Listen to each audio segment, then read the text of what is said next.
Every industry is struggling to stay up to speed on the tariff situation right now and keeping up with US and foreign policy and understanding really how it's going to impact our businesses specifically. And retail is right in the crosshairs of these tariffs, right? Exposure varies, but will directly impact categories like produce, alcohol, home, apparel, and electronics. And then, of course, a variety of ingredients, packaging, and raw materials, depending on where the tariffs on China, Canada, Mexico, and most recently the EU really end up netting out. So let's talk about what retailers are saying and what brands should be doing to prepare for tariffs. Here at Harvest Group, we are working to keep our clients informed as the situation continues to evolve. And we heard from a variety of retailers in this latest round of earnings reports, both their exposure to real and proposed tariffs, as well as the various mitigation efforts they're employing at this stage of the game.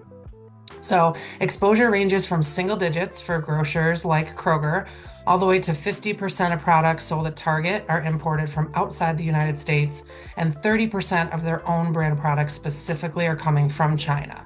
So, knowing your retail customers' exposure before you head into any conversations with them is really imperative right now. And what are some of the things that these retailers are doing, right, to prepare or mitigate the impact of tariffs? Well, some retailers have pulled forward inventory over the past few months and are working to really limit inventory liabilities when inflationary impacts are just totally unavoidable.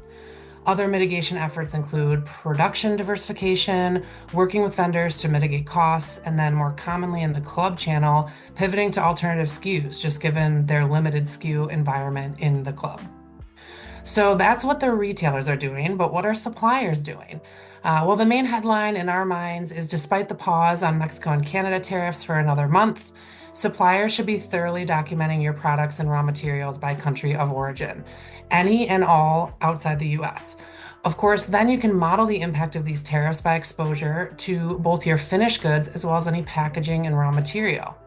You can also be updating price elasticity studies from the most recent inflationary period. Unfortunately, this was pretty recent for all of us, right? 2022, 2023 inflation. So really understand the impact of higher prices on your consumers and in your category specifically. This is really going to help you also be prepared for any price conversations that you need to have over the coming months with retailers and keep those focused on any of those discussions on just the relevant cost drivers in question. So, certainly shaping up to be one of the biggest themes of retail in 2025. And no matter where this trade policy nets out, it's really prudent to have this documentation complete and up to date. Harvest Group clients, check out our full update and full list of recommendations around preparing for tariffs sent to your inbox last Friday.